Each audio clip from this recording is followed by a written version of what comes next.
पहले की सर्जरी में और अब की सर्जरी में क्या बदलाव देखिए, हुए वो बहुत बताइए? सारे बदलाव हुए हैं। ये बदलाव सिर्फ सर्जिकल टेक्निक्स में नहीं, बल्कि सारी चीज़ों में, एनेस्थीसिया, ड्रग्स यानी कि दवाइयाँ, मॉनिटरिंग, सब कुछ में। और ओवरऑल जो चेंज है वो बहुत ज़्यादा है। देखिए, मॉनिटरिंग, अगर मैं सिंपल एक मॉनिटरिंग की बात करूँ, तो आज हमारे पास ऐसी मशीनें ओटी में जो काफ़ी सारी चीज़ें हमारे को पेशेंट के बारे में, जब पेशेंट बेहोश है या जब सर्जरी हो रही है उसके बारे में बताता है। हमारे पास स्पेशल मशीन्स होती हैं जो 3D कहते हैं, हम मुँह से पेट तक जाके वो हार्ट पे देखती रहती है जब हम सर्जरी कर रहे होते हैं। तो इस तरह टेक्नोलॉजी काफ़ी, पोस्ट ऑप में भी सिर्फ ब्लड प्रेशर नहीं, हमारे पास ऐसी मशीनें हैं जो कार्डियक आउटपुट एटसेट्रा मेजर करती है सारे हार्ट के। तो बहुत सारा ये चेंज है। ब्लड लॉस की अगर आपने बात की तो डेफिनेटली आजकल हम, it is possible to do bloodless surgeries. अगर कोई पेशेंट आता है जिसका हीमोग्लोबिन बहुत अच्छा होता है, तो हम उसका पहले ब्लड निकाल सकते हैं। ओह! या सो उसका पहले ब्लड निकाल के एक ब्लड बैग में रख लिया जाता है और सर्जरी के बाद उसको दे दिया जाता है। ये एक टेक्निक है, बट इसी तरह कई सारी टेक्निक है। सेल सेवर करके एक डिवाइस है जो आपका ही जो ब्लड लॉस हो रहा है उसको अ, इकट्ठा करेगी, उसको एक तरह से साफ और फिल्टर करेगी, और सर्जरी के एंड में आपको ब्लड दे दिया जाएगा। ओह, नाइस। सो सेल सेवर करके डिवाइस है। इस तरह बहुत सारे नए नए चीज़ें हैं। ऑटोलोगस ब्लड ट्रांसफ्यूजन, जो मैंने बोला कि आप खुद अपना ब्लड, सर्जरी के पहले मान लीजिए आपका हीमोग्लोबिन 16 है, तो आपसे 2 यूनिट ब्लड निकाला जा सकता है, वो रख लिया जाएगा और सर्जरी के बाद आपको दे दिया जाएगा जब आपको ज़रूरत पड़ेगी। और सेल सेवर, इस तरह बहुत सारी टेक्निक है जिससे it is possible to do a completely bloodless surgery. Exactly doctor, आपने बताया कि आज के टाइम पर टेक्नोलॉजी कितनी एडवांस हो गई है पहले से, कि जो कॉम्प्लिकेशंस हम पहले फेस करते थे अब वो बहुत कम हो गई है। लेकिन कई बार ऐसा होता है कि हमें पहले से ही कोई और हेल्थ कॉम्प्लिकेशंस होते हैं, लाइक डायबिटीज, थायराइड या कोई और प्रॉब्लम भी, और कई बार प्रेग्नेंट लेडीज भी होती हैं। तो जब इन लोगों पर सर्जरी परफॉर्म की जाती है तो किन बातों का ख्याल रखा जाता है? देखिए, आमतौर पे जितने हार्ट पेशेंट्स हैं उनको डायबिटीज़, या जो बाईपास सर्जरी के लिए जाते हैं उनको डायबिटीज़ अमूमन होती है। जितने भी डायबिटिक पेशेंट हैं, अगर वो लंबे समय तक डायबिटिक हैं, 20-30 साल, तो उनकी नसों में ब्लॉकेज आने लगता है। सो बहुत सारे हमारे पेशेंट डायबिटिक और थायराइड होते हैं। इसमें जो भी हम प्रिकॉशन रख सकते हैं इन्फेक्शन को प्रिवेंट करने के, क्योंकि डायबिटिक पेशेंट में इन्फेक्शन ज़्यादा होता है, वो सारा किया जाता है। तो ये सारा कोई बहुत चैलेंज नहीं है। आजकल एक डायबिटिक पेशेंट में सर्जरी करना, हाइपोथायराइड में सर्जरी करना, या अन्य किसी कॉम्प्लिकेशन से सर्जरी करना बहुत आम बात है। उनसे लड़ने के लिए जो भी चीज़ें वो हमारे पास उपलब्ध हैं, और ये बहुत ही कॉमन है। जहाँ तक रही आपने बात की प्रेगनेंसी में हार्ट सर्जरी, तो वो आज भी अवॉइड की जाती है। अगर बिल्कुल ज़रूरी नहीं है, तो हम कोशिश ये करते हैं कि प्रेगनेंसी निकल जाए, चाइल्ड बर्थ हो जाए, जब बच्चा अच्छे से पैदा हो जाए, हेल्दी हो जाए, उसके बाद हम हार्ट की सर्जरी करें। लेकिन कई बार ऐसी सिचुएशन में ऐसा होता है कि करना ज़रूरी है, तभी उसको किया जाता है। अदरवाइज प्रेगनेंसी के टाइम पे हार्ट सर्जरी नहीं की जाती। अवॉइड ही करते हैं। जी। और न्यूबॉर्न बेबीज और जो ओल्ड एज ग्रुप वाले लोग होते हैं, अगर उनमें हार्ट सर्जरी परफॉर्म करना हो तो क्या ध्यान में रखा जाता है? सी देखिए, ओल्ड एज ग्रुप तो आजकल कोई एज ओल्ड नहीं है। हम्म। मैंने 90 ईयर्स तक बाईपास सर्जरी की हुई है, and patients make good recovery. So आज के टाइम में देखिए, उम्र से ज़्यादा, एक कहावत है, it's not the age, it's the mileage. So quality of life is more important. अगर 85 ईयर में भी अगर आपको सर्जरी करके आपको एक प्रोडक्टिव लाइफ मिल रही है, जिसमें आपने सारे काम कर पाएँ, आप बाहर जा पाएँ, तो वो बहुत इंपॉर्टेंट है सर्जरी होना। उसके तो आजकल सब लोग उस एज में भी सर्जरी करा रहे हैं। उससे रिलेटेड ऑब्वियसली, जब एक ओल्ड एज में जैसे आपकी स्किन में झुर्रियाँ पड़ गई हैं, आपकी बॉडी वीक हो गई है, तो आपके ऑर्गन सिस्टम थोड़े से वीक रहते हैं, थोड़ी सी आपकी रिस्क बढ़ जाती है। लेकिन अगेन, जैसा मैंने कहा कि इस सब से उबरने के लिए जो भी टेक्नोलॉजी चाहिए, जो भी चाहिए, वो सब हमारे पास है। और क्योंकि आज ये रूटीनली हो रहा है, आज से शायद 20 साल पहले इतने बहुत सारे लोग नहीं थे, ऑक्टाजेनेरियंस या नोनाजेनेरियंस, जो कि हम अगर 80 या 90 के दशक में जिन पे सर्जरी हो पाती। बट आज लाइफ एक्सपेक्टेंसी इतनी है कि हर मंथ मैं 80 साल की उम्र के ऊपर के कम से कम 8 या 10 लोगों में सर्जरी करता हूँ, 80 के ऊपर के। सो क्योंकि अब वो एक आदत हो गई है, वो रूटीनली हो रहा है, तो इसमें कोई बहुत चैलेंज नहीं है। ओके, तो आपके पास कौन से एज ग्रुप वाले केसेस ज्यादा आते हैं सर्जरी परफॉर्म देखिए, करने के लिए? बहुत आजकल तो मैं क्योंकि अडल्ट कार्डियोथोरेसिक सर्जन हूँ, बट अगर हम बोले बाईपास सर्जरी, जैसे जो मोस्ट कॉमन सर्जरी है, तो बाईपास सर्जरी के 35 साल से लेके 85 साल तक। पहले बाईपास सर्जरी ऐसा माना जाता था सिर्फ ओल्ड लोगों में होती है, बट अब बहुत यंग लोगों में हो रही है। सो 40, 45, 50 बहुत कॉमन है। अक्सर 30, 32, 35 में भी मैंने किया है। जी हाँ, हर month. So it is surprising. But क्योंकि मैंने बहुत साल विदेश में काम किया, इसलिए मुझे ये पता है कि भारतीयों में जो कोरोनरी आर्टरी डिजीज है वो थोड़ा जल्दी हो रहा है, और ये बहुत पहले से जल्दी होता है और थोड़ा एग्रेसिव भी होता है। क्या रीजंस हैं इसके? ये जेनेटिक है, डाइट खान पान से रिलेटेड है, और कहीं ना कहीं हमारा एक जेनेटिक प्रीडिस्पोजिशन है। अगर जैसे मैं बात करूं ऑस्ट्रेलिया, न्यूजीलैंड, तो वहाँ जो मैं मरीज ऑपरेट करता था वो अमूमन 70 और 80 साल में होते थे। अच्छा, और यहाँ पर आप यहाँ 38 पे ग्रुप वो वाले 40 और 50 हो गया है। 40-50? जी हाँ, तो दो किताबों में 1 दशक का अंतर बोला गया है, बट मैंने अपनी प्रैक्टिस में जो है 2 दशक का अंतर है। यहाँ मैं जो मैक्सिमम कर रहा हूँ वो 50, 60, 40 से 60 की है। वहाँ जो मैं करता था वो मोस्टली 70, 80 की होते थे। कुछ लोग 60 के भी होते थे, बट डेफिनेटली करीब करीब 15 साल हमको पहले हो रहा है। इसके लिए खान पान, डाइट और जेनेटिक्स भी इम्पोर्टेंट है। बहुत ज़्यादा ज़रूरी है। डॉक्टर, आपने शुरुआत में 3 मेजर सर्जरीज की बात की जो यूजुअली परफॉर्म की जाती है, उसको थोड़ा सा ब्रीफली एक्सप्लेन करते हैं। पहले आपने बाईपास सर्जरी की बात की, तो प्लीज़ बताइए बाईपास सर्जरी क्यों करानी पड़ती है, हम पेशेंट को कैसे प्रिपेयर करते हैं और उसकी पोस्ट केयर फिर हम कैसे करते हैं, उसके बारे में पूरा एक्सप्लेन। देखिए, बाईपास सर्जरी जैसा मैंने बताया आपको कि जब हमारी नसों में कोरोनरी आर्टरीज जो होती है उनमें मेजर ब्लॉकेज आ जाते हैं, और उस कंडीशन में हार्ट की ब्लड सप्लाई कम हो रही है, या तो अगर वो अक्यूटली कम होगी, जल्दी कम होगी, तो आपको हार्ट अटैक आएगा। और अगर एक फिक्स ऑब्स्ट्रक्शन है तो जब आप चलेंगे, दौड़ेंगे, आपको पेन होगा, उसको एंजाइना कहते हैं। तो इस तरह के जब आपके सिम्टम्स हैं, डॉक्टर आपको एक एंजियोग्राफी सजेस्ट करेंगे। उस एंजियोग्राफी में जब आपको बताया जाएगा कि आपकी तीनों नसें ब्लॉक हैं या 2 नसों में ज़्यादा ब्लॉकेज है, तब आपको बाईपास सर्जरी रिकमेंड होगी। इस सर्जरी में हम छाती के अंदर से नई नसें, आर्टरीज को लेके, या पैर से वेन्स को लेके नए चैनल्स या कंड्यूट्स बनाते हैं, और उससे हार्ट को एक एक्स्ट्रा ब्लड सप्लाई मिलती है, ब्लॉकेज बाईपास हो जाता है। जब ब्लड सप्लाई हार्ट की रिस्टोर हो जाती है, तो जो सिम्टम्स होते हैं एंजाइना वगैरह के वो खत्म हो जाते हैं, हार्ट अटैक होने का चांस कम हो जाता है। सर्जरी, ये वाली सर्जरी बहुत सेफ है। आजकल ये सर्जरी बीटिंग हार्ट पे होती है, काफ़ी पहले से बीटिंग हार्ट पे हो रही है, बट इंडिया में खासतौर से सिर्फ बीटिंग हार्ट पे होती है, जहाँ पे हार्ट को रोका नहीं जाता, हार्ट चलता रहता है।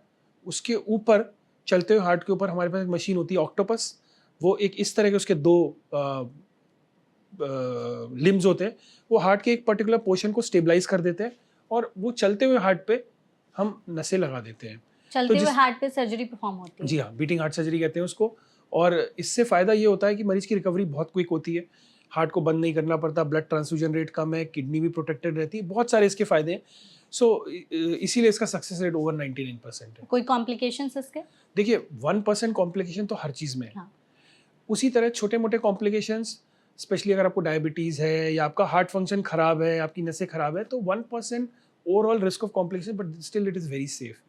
If we say 99% success rate, 1% और less is the rate of complications. तो कोई ऐसा केस आपके साथ हुआ है या आपने कभी देखा सुना हो कि सर्जरी के बाद भी चीज़ें नहीं ठीक हुई तो दोबारा सर्जरी परफॉर्म करने की ज़रूरत पड़ी है? देखिए, ऐसा बहुत कम होता है, और अक्सर जब ऐसा होता है तो हमें इस बात का आभास रहता है कि ऐसा हो सकता है, तो मरीज को बता दिया जाता है। ये आमतौर पे ऐसा उन केसेस में होता है जिनमें ब्लॉकेज बहुत ज़्यादा होते हैं, नसों की हालत ख़राब होती है, लेकिन ऐसा नहीं होता कि आपको दोबारा सर्जरी करने की ज़रूरत पड़े। लेकिन हाँ, कई बार जैसे इमरजेंसी वगैरह आपने सर्जरी की और उसमें ब्लड थिनर वगैरह दिया रहता है मरीज़ को, खून ज़्यादा पतला होता है, थोड़ा ब्लीडिंग का रिस्क होता है, तो कई बार आपको ब्लड क्लॉट्स इवैक्यूएट करने के लिए, ब्लीडिंग रोकने के लिए दोबारा जाना पड़ता है। बट सर्जरी की आमतौर पे दोबारा ज़रूरत एकदम से नहीं पड़ती। हाँ, अगर आपकी डायबिटीज़ अनकंट्रोल्ड है, आपके बहुत सारे रिस्क फैक्टर्स हैं, तो हो सकता है आपको जो ग्राफ्ट लगे वो जल्दी बंद होने लगे, आपको जो वैल लगा है उसमें कुछ प्रॉब्लम आए, इन्फेक्शन आए, वो ये सब एक लेकिन अपवाद या एक्सेप्शंस है, they are not very common. ये थाउजेंड्स में हम बात कर रहे हैं किसी एक मरीज की। ओके। ऐसा भी होता है डॉक्टर कि बहुत लोगों को लगता है कि सर्जरी के बाद उनकी लाइफ खत्म, अब वो पहले जैसे एक्टिव नहीं रह सकते या पहले जैसे खा नहीं सकते, तो इस चीज़ को प्लीज़ दूर करिए। आप बताइए कि क्या है सर्जरी के बाद की केयर और क्या क्या चीज़ें हम कर सकते हैं, नहीं कर सकते हैं। जी बिल्कुल, लोगों को ये लगता है कि बाईपास सर्जरी के बाद उनकी लाइफ खत्म है, बट इसके जस्ट ऑपोजिट, ये तो एक नई स्टार्ट है। इसके बाद वो सारे काम कर पाएंगे जो पहले नहीं कर पा रहे थे। अगर वो चल नहीं पा रहे थे, दौड़ नहीं पा रहे थे, नई ब्लड सप्लाई की वजह से वो आसानी से कर पाएंगे, उनको कोई हार्ट अटैक का रिस्क नहीं होगा, और with in a matter of 10 days वो अपने सारे काम कर सकते हैं। कुछ प्रिकॉशंस हैं, वेट ना उठाना वगैरह, कुछ एक आध महीने के लिए, लेकिन उसके बाद आप सारे काम कर सकते हैं। तो ये सोचना कि आप नहीं कर, ऐसे बहुत सारे लोग हैं जिन्होंने बाईपास सर्जरी करवाई और उसके बाद उनको कोई प्रॉब्लम नहीं रही। मैं नाम लूँगा, एक भारतीय प्राइम मिनिस्टर जो मनमोहन सिंह जी थे, उनकी बाईपास सर्जरी 1990 में हुई थी, यूके में, ओके। पहली बार। उसके बाद वो फाइनेंस मिनिस्टर बने, प्रधानमंत्री बने, और जब, क्योंकि उनको डायबिटीज़ थी काफ़ी ज़्यादा, उनको दोबारा ज़रूरत पड़ी थी 2010 में। सो पहली बार उनको बाईपास सर्जरी से 20 साल मिले, दूसरी बार उनकी 2010 में हुई, जो कि भारत में ही हुई, और उसके बाद अभी तक वो ठीक थे, जो unfortunately he passed away, but that was due to something else. Okay, तो ऐसा भी होता है डॉक्टर की लाइफ शेल्फ होती है सर्जरी की? नहीं, देखिए, जैसे मैंने बोला, लाइफ शेल्फ नहीं होती, ये सब कुछ आपके ऊपर होता है कि आप कैसे करें। अब जैसे हमने बात की, अनकंट्रोल डायबिटीज़ है, तो जिस तरह हमने आपको नई नसें दी हैं, आपकी कुदरती नसें जो भगवान ने आपको दी थी वो ब्लॉक हो गई, आपकी नई नसें भी ब्लॉक हो सकती हैं अगर आप अपनी लाइफस्टाइल में कोई चेंज नहीं लाएंगे। अगर आप अपना वेट लॉस नहीं करेंगे, आपकी शुगर कंट्रोल में नहीं है, एक्सरसाइज नहीं करेंगे, तो जो नसें हमने लगाई हैं वो भी ब्लॉक हो जाएंगी। बट एक आपके पास एक निश्चित समय फिर भी होता है, 10-15 साल का, कि आप अपनी जीवन शैली में चेंजेस करें, और फिर ये आपके हाथ में है। देखिए, ये उसी तरह है, जब एक सर्जन की तरह हम बाईपास सर्जरी करते हैं, आपको एक नई नसें 3 लगा के दे देते हैं, ये ठीक वैसे ही है जैसे आपको एक नई कार मिली है। अब आप ये देखिए, कुछ लोग अपनी उसी कार को 20 साल तक ऐसे चलाते हैं कि वो पता नहीं चलता, और कुछ लोग 2 साल में उनकी कार खराब दिखने लगती है। सो ये सब कुछ आपकी जीवन शैली, जहाँ पे वहाँ पे आपकी ड्राइविंग स्किल के ऊपर डिपेंडेंट है, आप कैसे अपनी कार को यूज़ कर रहे हैं। यहाँ पे आप how well you take care of your heart and overall अपनी हेल्थ का आप कितना ध्यान रखते हैं, रेगुलर चेकअप कराते हैं, एक्सरसाइज करते हैं, डाइट खान पान के लिए आप थोड़ा बहुत ध्यान देते हैं, ये सब इस चीज़ों पे डिपेंड करेगा। करेक्ट। दूसरी सर्जरी की बात करते हैं, ओपन हार्ट सर्जरी, इसके बारे में बताइए। देखिए, ओपन हार्ट सर्जरी मोस्टली की जाती है जब हमारे हार्ट के अंदर कुछ वैल्व होते हैं, उनमें अगर प्रॉब्लम आ जाए, आमतौर पे छोटे हो जाते हैं या सिकुड़ जाते हैं या फिर फैल जाते हैं, जिसमें या तो खून कम होने लगता है, लीक होने लगता है। उस कंडीशन में उनको चेंज करने के लिए, इंडिया में ये बहुत कॉमन है, भारत में रूमेटिक हार्ट डिजीज़ कहते हैं, जो कि बचपन में, जब हम यंग एज में रहते हैं, 5 से 15 साल की उम्र में हमारा गला ख़राब होता रहता है। रूमेटिक हार्ट डिजीज़ जो काफ़ी लोअर सोशो इकोनॉमिक स्टेटस में होता है, ओवर क्राउडिंग की वजह से होता है, तो एक सिंपल ऑर्गेनिज्म जिससे कि हमारा सोर थ्रोट होता है, नहीं गला ख़राब होता है, वो ऑर्गेनिज्म जब हमारी बॉडी में इंट्रोड्यूस हो जाता है, बीटा हिमोलिटिक स्ट्रेप्टोकोकाई, तो अनफॉर्चुनेटली उसको मारने के लिए जो हमारा इम्यून रिस्पॉन्स एक्टिवेट होता है, ये इम्यून रिस्पॉन्स जो बीटा हिमोलिटिक स्ट्रेप्टोकोकाई बैक्टीरिया को मारता है, बट सेम वैसा ही मटेरियल हमारे हार्ट वेल में होता है। ओके। तो ये हार्ट वेल्व अटैक हो जाता है एज ए इनोसेंट बाईस्टैंडर, क्योंकि जो एंटीबॉडीज है उसको ये नहीं पता कि बैक्टीरिया क्या है और हमारा अपना आप क्या है। और इस तरह के जब हर आदमी जिसको इन्फेक्शन होगा, ज़रूरी नहीं है कि रूमेटिक हार्ट डिजीज़ हो जाए, लेकिन इस तरह के कई एपिसोड के साथ आपका वेल्व धीरे धीरे डिस्ट्रॉय होने लगेगा, तो सिम्टम्स लेकिन आपको 30 साल की उम्र में आएंगे, 20 साल के बाद। इन्फेक्शन 5 से 15 साल में होता है, लेकिन जो उसके वेल्व खराब होते होते कई बार उम्र आपकी 30 साल, 40 साल, 50 साल भी हो जाती है। और जैसे मैंने बोला, हर किसी को नहीं होगा ये, किसको होगा, it depends on immunity, susceptibility, बहुत सारे एनवायरमेंटल फैक्टर्स आपकी खुद की बॉडी के ऊपर। बट एक तकरीबन 15-20 साल का अंतर है जिसमें वेल्व आपका पूरी तरह खराब होगा और आपको सिम्टम्स आने लगेंगे। सिम्टम्स क्या होते हैं आमतौर पे? जैसे सांस फूलना, धड़कन तेज होना, ये सबसे कॉमन है। पैरों में सूजन आना, चक्कर आना, इस तरह के सिम्टम्स, तब वो हार्ट वेल्व बदलने की ज़रूरत होती है। डॉक्टर एक इकोकार्डियोग्राफी करते हैं, एक टेस्ट होता है जो हार्ट के चेम्बरों के बारे में बताता है, वेल्व कितना काम कर रहा है उस बारे में बताता है। उसके बेसिस पे आपको रिकमेंड किया जाता है कि आपका वेल्व चेंज होगा। तो ये सबसे कॉमन रीज़न है। सेकेंड मोस्ट कॉमन रीज़न है ओपन हार्ट सर्जरी का। हमारे हार्ट में 4 वेल्व होते हैं, बट जो सबसे कॉमन चेंज होता है वो माइट्रल वेल्व होता है, जो लेफ्ट साइड में होता है, और एक उसके बाद नेक्स्ट एओर्टिक वेल्व, वो भी लेफ्ट साइड में होता है, और बाकी दोनों वेल्व कम होते हैं। ठीक है, तो ऐसा भी कुछ होता है या कोई ऐसी मशीन आई है आज के समय में जो पहले ही डिटेक्ट कर ले कोई हार्ट की प्रॉब्लम है? जैसे आपने कहा ना कि 5 से 15 साल के बीच में इन्फेक्शन हो जी जाएगा, हाँ, लेकिन सिम्टम्स 30-40 साल में दिखेंगे। डिटेक्ट करने के लिए बहुत सारी मशीनें, इको वगैरह हैं, लेकिन अल्टीमेटली मरीज को या किसी भी नॉर्मल आदमी जिसको लगता है कि उसको कुछ प्रॉब्लम है, या इसमें बेसिकली 5 सिम्टम ऐसे हैं जो मैं हमेशा कहता हूँ कि किसी को इग्नोर नहीं करने चाहिए। चेस्ट पेन हो, अगर आपको कभी भी छाती में दर्द हो, आपकी एज कुछ कोई भी हो, किसी भी तरह का पेन छाती में ऊपर जिसको आपको लग रहा है कि एबनॉर्मल है। उसके बाद नेक्स्ट है सांस फूलना, तीसरा पैल्पिटेशन यानी कि धड़कन बढ़ना, चौथा चक्कर आना। ये कई बार हार्ट सर्जरी से हार्ट की प्रॉब्लम से भी होता है चक्कर आना, आमतौर पे brain, but second most common reason heart की प्रॉब्लम। और जो चौथा है या पांचवा लास्ट है फटीग यानी अनएक्सप्लेन्ड थकावट पूरे दिन रहना। इसके अलावा कुछ माइनर जैसे पैरों में सूजन आना, गले में नसें दिखना, इस तरह की कोई भी चीज़ अगर है तो आपको डॉक्टर के पास जाना चाहिए, सारे टेस्ट कराने चाहिए। उसमें इको वगैरह बहुत सारे ऐसे टेस्ट हैं जो आपको बता देंगे।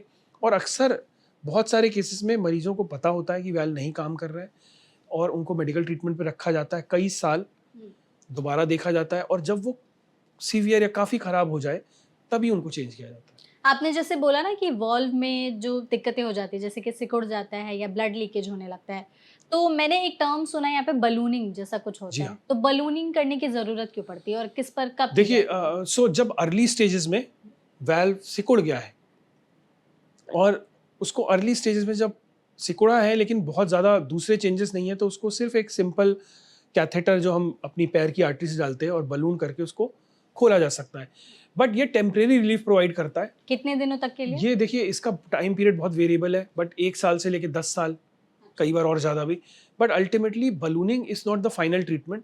वैल्व रिप्लेसमेंट की फ्यूचर में ज़रूरत पड़ेगी ही पड़ेगी, लेकिन आप बलूनिंग आपको वो टाइम दे देता है। अब देखिए मान लीजिए एक लेडी है जिसकी उम्र 25 साल है, और लेडीज़ में ज़्यादा होता है माइटल स्टेनोसिस। 25 साल उम्र है, शादी नहीं हुई, फैमिली नहीं हुई, तो बलूनिंग कर दी गई, 8-10 साल मिल गए। बाय द टाइम उनके 10 साल निकले, उनकी शादी हो चुकी है, बच्चे हो चुके हैं, now she can have surgery. So इस तरह की सिचुएशंस में बहुत यूजफुल है, स्पेशली बच्चों में जब वो बहुत छोटे हैं, सर्जिकल रिस्क बहुत ज़्यादा है, बलूनिंग कर दी गई। और बहुत बुजुर्ग लोगों में जिसमें सर्जरी की रिस्क बहुत ज़्यादा है, बलूनिंग कर दी गई। तो इट्स ए टेम्परेरी सॉल्यूशन जो कि कुछ दिनों के लिए यूज़ किया जाता है, बट ये बहुत हेल्पफुल है उन लोगों में जिनके लिए सर्जरी बहुत रिस्की है। एग्जाम्पल प्रेगनेंसी भी, प्रेगनेंसी में अगर सर्जरी नहीं हो सकती तो उसको बलूनिंग के द्वारा खोला जा सकता है, ब्लड सप्लाई इंप्रूव की जा सकती है, और हमको विंडो मिल जाएगी जिसमें कि हम बाद में उसको कर पाएंगे। डॉक्टर आपने यहाँ पे बड़ों के तो बता दिया कि उनको इस तरह के सिम्टम्स दिखाई देते हैं, लेकिन जो छोटे बच्चे होते हैं स्पेशली न्यूबॉर्न बेबीज, वो तो खुद से नहीं बता पाएंगे जी कि उन्हें बिल्कुल। चेस्ट पेन हो रहा है या कुछ अदर प्रॉब्लम्स हो रही हैं। उन्हें उनमें हम कैसे पता करें कि इस तरह की दिक्कत हो रही है? जी बिल्कुल। सो जैसे कि मैंने बताया, छोटे बच्चों में ना न्यूबॉर्न हो या यंग एज 1, 2, 3, 4 साल, थोड़े सिम्टम्स अलग होते हैं। ये माँ बाप को देखना पड़ेगा। देखिए नंबर 1 सिम्टम जो कि बहुत कॉमनली मिस हो जाता है, रिपीटेड चेस्ट इन्फेक्शन। किसी बच्चे को बार बार छाती में इन्फेक्शन हो रहा है, निमोनिया हो रहा है, ठीक है। ये हो सकता है कि एक आम वायरस जो आजकल हो रहा है उसकी वजह से हो, लेकिन ये एक किसी अंडरलाइंग कंजेनिटल हार्ट डिजीज यानी वो बीमारियां जो बाई बर्थ है, जैसे दिल में छेद, कई तरह के छेद होते हैं, उनकी वजह से भी हो सकता है, या और भी कॉम्प्लेक्स बीमारियों से। तो इसी तरह किसी भी बच्चे में, छोटे बच्चे में अगर बार बार छाती में इन्फेक्शन हो रहा है, खांसी हो रही है और डॉक्टर के यहाँ जाने की जरूरत पड़ रही है, इस तरह का चेस्ट इन्फेक्शन जिसमें डॉक्टर के यहाँ जाने की जरूरत पड़ रही है, तो उसको कंजेनिटल हार्ट डिजीज हो सकती है, नंबर 1। नंबर 2, देखिए अगर आप बच्चे को देखेंगे तो उसकी हार्ट बीट जो है ना, कभी थोड़ा बहुत यहाँ पे दिखेगी, क्योंकि वो छोटे दिखेगी? होते हैं, या बहुत कम, लेकिन बहुत प्रोमिनेंटली नहीं। बट जिन बच्चों को हार्ट में कोई विकार होता है, अगर आप उनके इस एरिया पे देखेंगे तो आपको दिखेगा हार्ट की एक्टिविटी, अक्सर दिख सकती है। पैल्पिटेशंस, जो उनकी हार्ट बीट बढ़ेगी, पैल्पिटेशन सिम्टम हो गया, बट यहाँ पे वो आपको हार्ट की एक्टिविटी दिखेगी, ऐसे फ्लिकर। सो अगर इस तरह का आपको हार्ट की एक्टिविटी दिख रही है बच्चों में, तो वो एबनॉर्मल है। बच्चों में क्योंकि फैट कम होता है, तो एक नॉर्मल बच्चे में भी थोड़ी बहुत दिख सकती है, लेकिन उस केस में वो बहुत एबनॉर्मली दिखेगी। तो समझ जाना है कि कोई so repeated chest infection, abnormal precordial activity इसको कहते हैं, कि प्रीकॉर्डियम में आपको एबनॉर्मल एक्टिविटी दिख रही है। तीसरा, आपने सुना होगा कुछ बच्चे नीले पड़ जाते हैं। तो ये नीला पड़ना, ये एक खास तरह की दिल की बीमारी होती है जिसमें बहुत खास तरह के छेद होते हैं और कई बार कई सारे डिफेक्ट होते हैं, जिससे कि हमारा खराब खून, या जिसको डीऑक्सीजनेटेड ब्लड कहते हैं, जिसमें ऑक्सीजन नहीं मिली, वो जो अच्छा खून है लेफ्ट साइड में, उससे मिल जाता है। तो नॉर्मली नेचर ने ऐसा बनाया हुआ है कि हमारे दिल के 2 पार्ट है, 2 डिवीजन है, लेफ्ट और राइट साइड। राइट साइड में खराब खून यानी डीऑक्सीजनेटेड ब्लड आता है पूरी बॉडी से, फिर वो लंग्स में जाके ऑक्सीजन भर के लेफ्ट साइड में आता है, वहाँ से पंप कर दिया जाता है। इन दोनों ब्लडों की मिक्सिंग नहीं होती। बट बहुत सारी ऐसी कंडीशन जिसमें हार्ट के में कई सारे विकार रहेंगे, छेद रहेंगे कि ये दोनों ब्लड मिक्स हो जाएंगे, तो उस कंडीशन में वो बच्चा नीला पड़ने लगेगा, इसे ब्लू बेबी कहते हैं। और कई बार ऐसा किसी इंसाइटिंग फैक्टर्स की वजह से होता है, तो साइनोटिक स्पेल्स कहते हैं, वो एक बीमारी में, खास तरह की बीमारी टेट्रोलॉजी ऑफ फैलो कहते हैं, जिसमें 4 तरह के डिफेक्ट होते हैं हार्ट में, बड़ी कॉमन बीमारी है वो, उसमें देखने को मिलता है। सो ये तीसरा हो गया।